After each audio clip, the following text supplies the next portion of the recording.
When Kevin Costner heard that Prince William wanted to meet up with him for a private meeting some years back, the Oscar winner didn't hesitate. "I happened to be in England, and I got this message that the prince would love to talk, and I said, 'What?'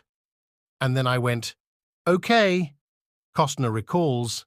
The star, 69, who's #1 on the list in People's annual 100 Reasons to Love America issue, says in this week's cover story he has nothing but fond memories about the encounter. "We met in this room, and it was just us," he says. "He walked up, and we shook hands. The first line out of his mouth was, 'You know, my mom kind of fancied you.'" Costner, who demurs on sharing what they spoke about during the rest of the private chat, says the experience with the Prince of Wales was very sweet. Calling William quite a young man, the actor was left with such fond memories of who he was, how I was approached, and what we talked about. Years earlier, Costner had been in contact with Princess Diana about collaborating on a sequel to The Bodyguard, his 1992 hit, co-starring Whitney Houston.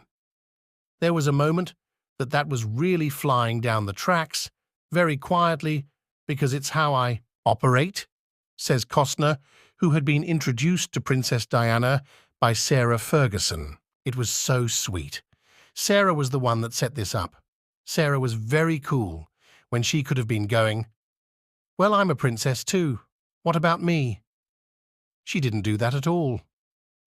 Diana and I began to talk. I've had an incredibly unusual, and for the most part, beautiful life," says Costner, who looks back on his life, an iconic 40-year Hollywood career, in this week's cover story.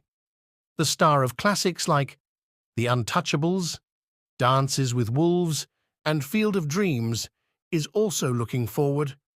He's got back-to-back movies opening this summer, 2 ambitious installments of his Western epic Horizon, an American saga for which he's co-writer, director, and star.